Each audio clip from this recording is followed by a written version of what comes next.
aja. Kalau ini kerismu ya ada dulu, kamu undangkan roh dari goib untuk bersinggah di dalam keris ini, saya setuju. Tetapi kalau kamu menarik benda pusaka, menarik keris, menarik batu akik, menarik uang dari goib, itu jelas tidak ada. Karena apa? Itu termasuk bagian dari sebuah ilmu intuisi. Ilmu intuisi itu kan tidak bisa dipertontonkan, tidak bisa diperlihatkan khalayak umum, tidak bisa dipublikasikan. Nah, kalau semua bisa mengambil benda dari keris ya tidak ada empuh. Berarti bisanya kalau seandainya kita ada keris, gaib itulah bisa masuk ke keris itu gitu Mas? Iya, kita undangkan roh-roh dari goib, roh langgeng, roh-roh yang sakti, roh-roh yang kuat gitu loh. Bukan ngambil kerisnya berbentuk keris ini enggak. Ini bukan goib kalau kita bisa pegang. Goib itu enggak bisa dipegang, enggak bisa dilihat secara kasat mata. Itu harus memerlukan sesuatu yang luar biasa. Kalau keris-keris yang bisa berdiri itu benar nggak sih Mas kira-kira Mas? Keris-keris berdiri dari mana dulu? Semua itu kan pakai teori, pakai trik. Kan dia bisa berdiri, bisa ini ya Mas ya? Ya mau didirikan di mana dulu? Seandainya di meja atau di lantai gitu Mas. Ya kamu angkat dulu kerisnya, di bawahnya ada lubangnya atau enggak? Sekecil apapun ujung keris itu seberapa? Ya itu aja. Nanti saya dikira bocorin yang enggak. Nah, itu kan urusan mereka yang mau melakukan itu. Ya kadang kan ibarat keris itu dari tiduran nih Mas, langsung berdiri gitu. Nah semuanya apa sih yang enggak? Saya tuh pesulap kok. Oke bro ya, berarti kita sudah tahu semua bro ya, gitu. Semua, ya kalau ada yang ngambil benda pusaka dari goib, mengambil uang dari goib, mengambil batu akik dari goib. Nah itu kan urusan mereka yang mengambil. Tergantung kalian yang menonton saja, gunakan analisa Anda, gunakan logika Anda. Gitu. Ya aku tuh enggak mau mengucilkan, menjelekkan atau apa enggak. Ya ini karena kamu bertanya ya saya jawab. Saya kan orang awam, orang bodoh nih Mas, kan ingin mengetahui gitu kan. Saya jawab. Dan saya ingin mengetahui juga nih Mas, benar nggak, bisa nggak sih saat kita mengekspor atau ke hutan gitu dengan kamera itu makhluk gaib itu bisa ketangkap kamera nggak sih Mas? Kembali lagi ya, kamu bertanya seperti itu. Kalau makhluk gaib itu bisa dilihat dan bisa nampak di dalam kamera, berarti orang itu belum tahu apa itu makhluk gaib. Oke. Karena apa? Untuk melihat, untuk mengetahui alam gaib, untuk melihat makhluk-makhluk gaib itu harus menggunakan beberapa tingkatan ilmu. Harus kita belajar. Ada yang sampai belajar tentang ilmu macam-macam, dibela-belain puasa, tirakat, ritual dan macam-macam. Lah kalau hanya dengan kamera aja bisa ya kamu ndak perlu tirakan, ndak perlu belajar tentang ilmu intuisi. Kamu beli kamera aja yang bagus yang bisa untuk menangkap roh-roh gaib itu tadi. Kalau seperti itu, gitu loh. Ndak ada roh gaib itu bisa ditangkap kamera. Ya kalau bisa kamu ndak usah belajar ilmu deh. Ndak usah cari ilmu gaib, ndak usah belajar ilmu tentang spiritual. Cukup kamu beli kamera apa yang bagus buat ngesutin hantu-hantu itu, makhluk-makhluk gaib itu. Benar-benar. Ya saya seperti itulah pertanyaanmu seperti itu. Ya soalnya saya ingin mengetahui nih bro ya kan, ibaratnya benar nggak sih gitu kan. Nah kalau kamu tanya kebenarannya seperti itu ya saya jelaskan. Iya. Karena ya walaupun ada yang bisa merekam, bisa melihat hantu melalui kamera, lah itu kan versi orang-orang. Kalau versi saya kan enggak gitu loh. Iya. Bahkan orang-orang yang mempertontonkan melalui kamera itu ya, berarti kameranya canggih, enggak perlu belajar tentang ilmu-ilmu untuk mengetahui dunia gaib kalau seperti itu. Oh. Dan Ya. kalau Banaspati itu kan seperti api itu Mas, saya dengar gitu kan. Itu dari orang apakah buatan apa gimana sih Mas Banaspati itu? Kalau Banaspati kan sebenarnya memang sudah ada itu makhluk gaib, cuma dia itu disuruh untuk menghantarkan santet, untuk menghantarkan hal-hal aura apa energi-energi negatif. Dia mau, dia berangkat. Ya untuk menghantarkan santet ya melalui Banaspati itu tadi.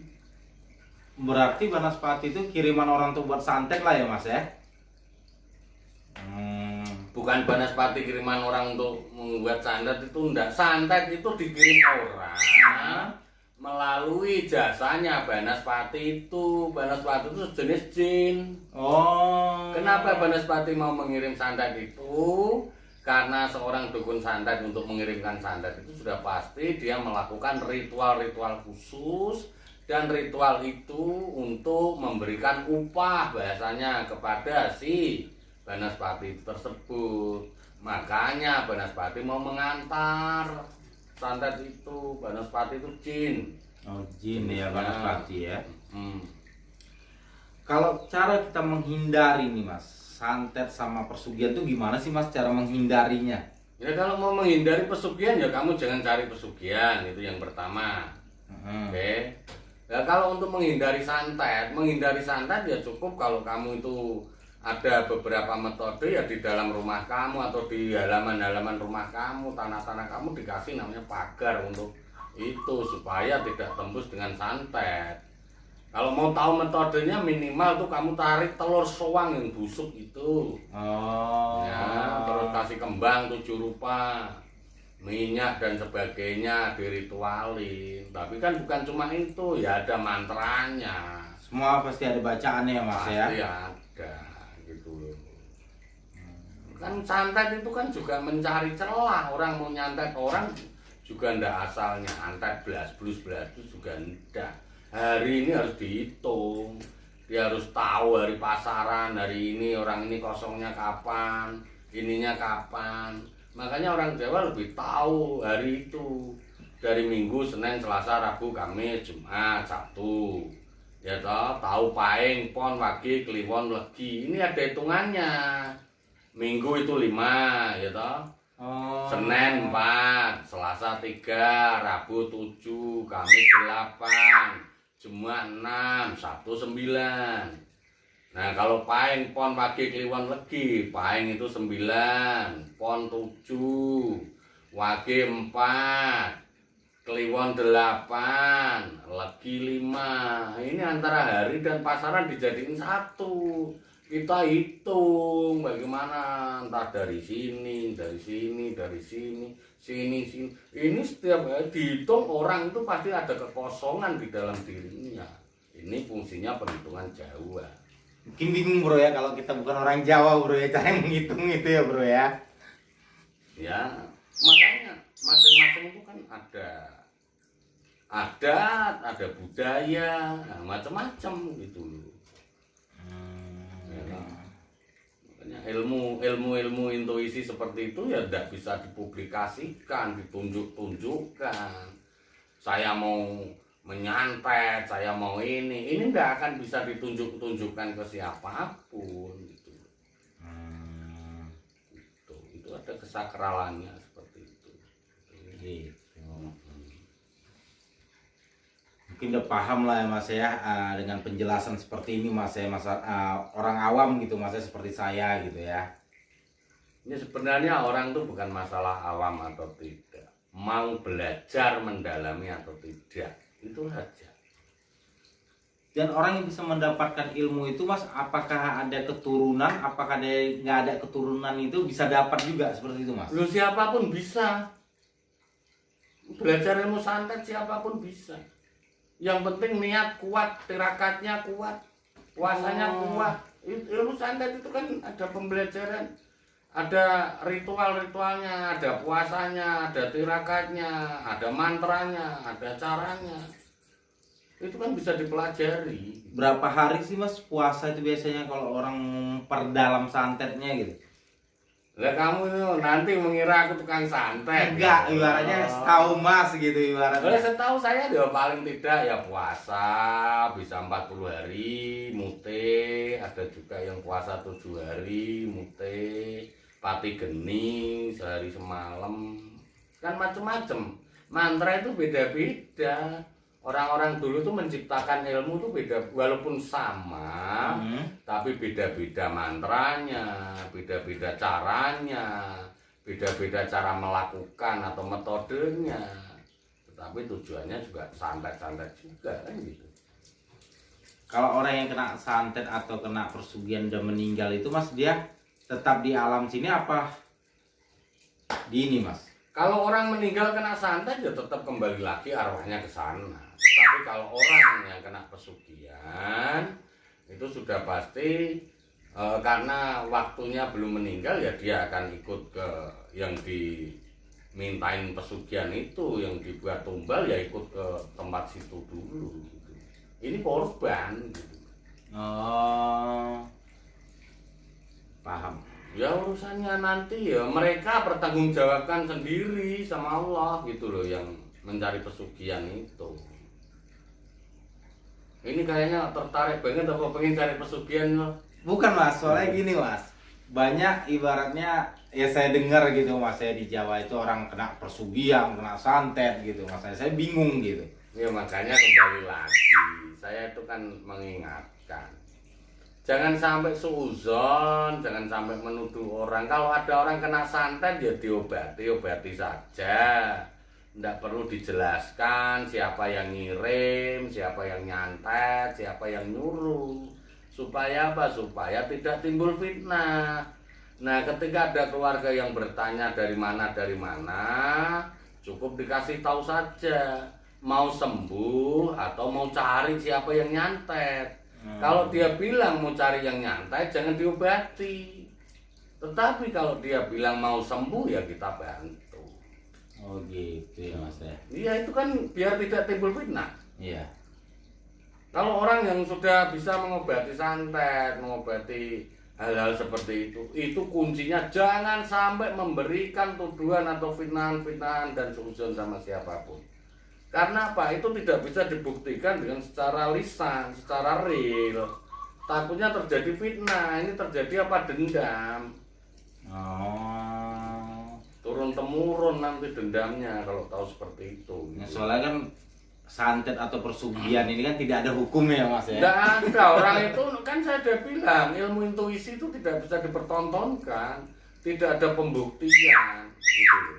Tetapi gaib itu ada.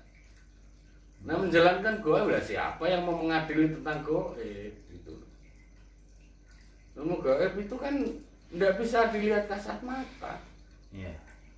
Ya tiba-tiba nuduh orang, tiba-tiba nuduh ini. Ya, nanti malah bisa beradu fisik karena pembuktiannya belum jelas, tetapi sudah dapat omongan-omongan, apalagi yang dukun-dukun gendeng itu pasti dia akan memberitahukan si A si B yang menyantet, padahal itu belum tentu.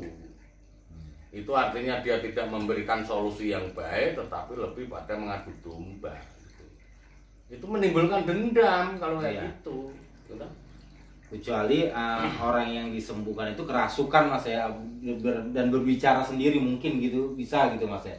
Berbicara sendiri pun kita juga tidak lantas bisa mengasumsikan itu, karena pembicaraan jin, pembicaraan hal-hal kayak gitu itu kan tidak bisa kita percaya karena tidak ada jin yang baik, semua jin itu sesat. Dia akan menimbulkan itu, apalagi ada bisikan melalui kamu, melalui keluarganya, ini juga jangan diikuti. Kalau belum mempunyai yang namanya Furqan itu pembanding, penyeimbang atau pembeda. Bisikan ini dari setan, bisikan ini real dari khodam, bisikan ini atau benar firasat, atau bisikan ini pesan atau ilham. Itu kan kalau orang belum mempunyai yang namanya Furqan ini kan tidak bisa.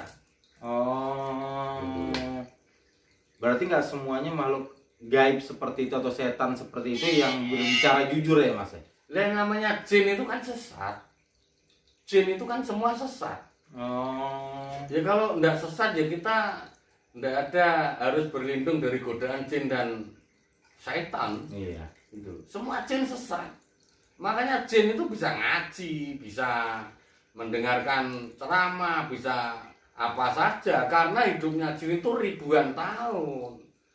Nah, orang-orang terdahulu yang bisa bersolawat, bisa ngaji, bisa apa, jin itu sudah mendengarkan. Nah kita ini kan generasi yang kesekian ratus dari orang-orang dulu. Nah, orang-orang dulu lahir itu sudah ada jin juga. Jin itu ribuan tahun. Oh. Makanya fasih. Tidak ada yang orang bilang yang namanya jin Islam apa itu. Ya namanya jin itu semua sesat gitu loh. Kenapa dia bisa ngaji? Ya karena hidupnya ribuan tahun. Dia mendengarkan orang ngaji ya dia tahu. Gitu loh. Benar nggak sih Mas? Seperti jin tadi yang kalau dia mengaji itu ada yang satu huruf yang dilewatinya, benar nggak sih Mas? Lah namanya jin itu kan menyesatkan. Oh. Kalau orang tidak fasih ya pasti bisa tersesat. Tetap makanya sering dikatakan kalau belajar ilmu itu harus ada gurunya. Jangan belajar sendiri. Kalau belajar sendiri akan sesat. Kenapa? Karena yang menjadi gurunya itu jin. Oh. Dia akan sesat gitu loh. Dengan bisikan-bisikan itu ya Mas ya. Dengan bisikan-bisikan, dengan perilaku-perilaku yang diikuti, dengan kemauan-kemauan dari hati ini gitu. Kalau tidak ada yang membimbing, tidak ada gurunya, tidak ada yang mau wedang bahasanya, ya ini sesat. Kalau belajar sendiri, siapa yang mau jadi pedoman? Siapa yang mau diikuti? Siapa yang mau wedang? Kalau hanya dari buku belajar sendiri, ya kalau ilmu logika sih dari buku biasa tidak ada hubungannya dengan gaib. Kamu belajar tentang kimia, tentang fisika, tentang geologi, tentang sejarah, ini tidak ada hubungannya dengan kesana.